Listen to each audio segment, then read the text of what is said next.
2 Petrus, vanmôre dag 25, amper op die einde van hierdie pragtige Bybelboek.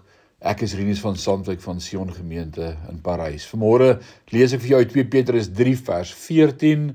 Daarom, geliefdes, terwyl julle wag dat hierdie dinge gebeur, moet julle hard werk om vlekkeloos en sonder fout deur God bevind te word. Lewe in vrede met God. Vanmôre se tema is vlekkeloos en onberispelik. En dan sê jy, "Sjoe, maar dis moeilik om so te lewe."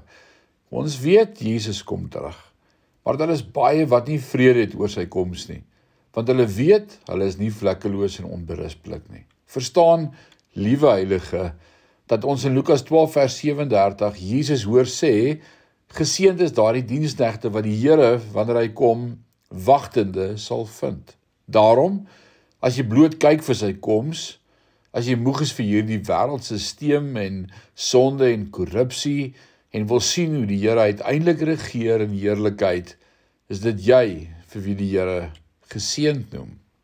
Wag 'n bietjie, sê jy.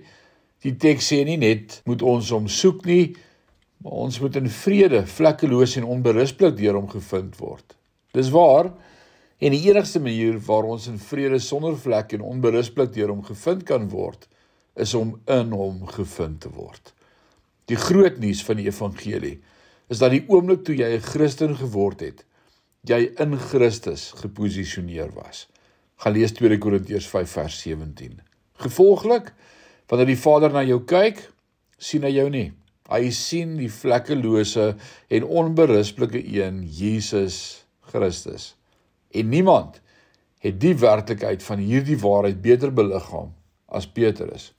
Toe Jesus vir Petrus geroep het, wat op die see van Galilea vis gevang het, in direkte oortreding van die opdrag wat hy hom gegee het om in Jerusalem te bly, kon Petrus nie vinnig genoeg strand toe swem nie.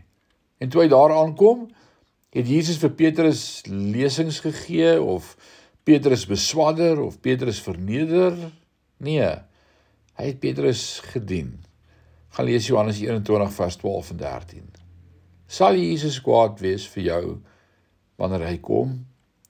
En die antwoord vanmôre is, as jy God se kind is, en jy is 'n nuwe skepsel, en Jesus is koning van jou lewe, dan is jy in hom geklee met geregtigheid. Mag die Here jou seën in hierdie dag. Amen.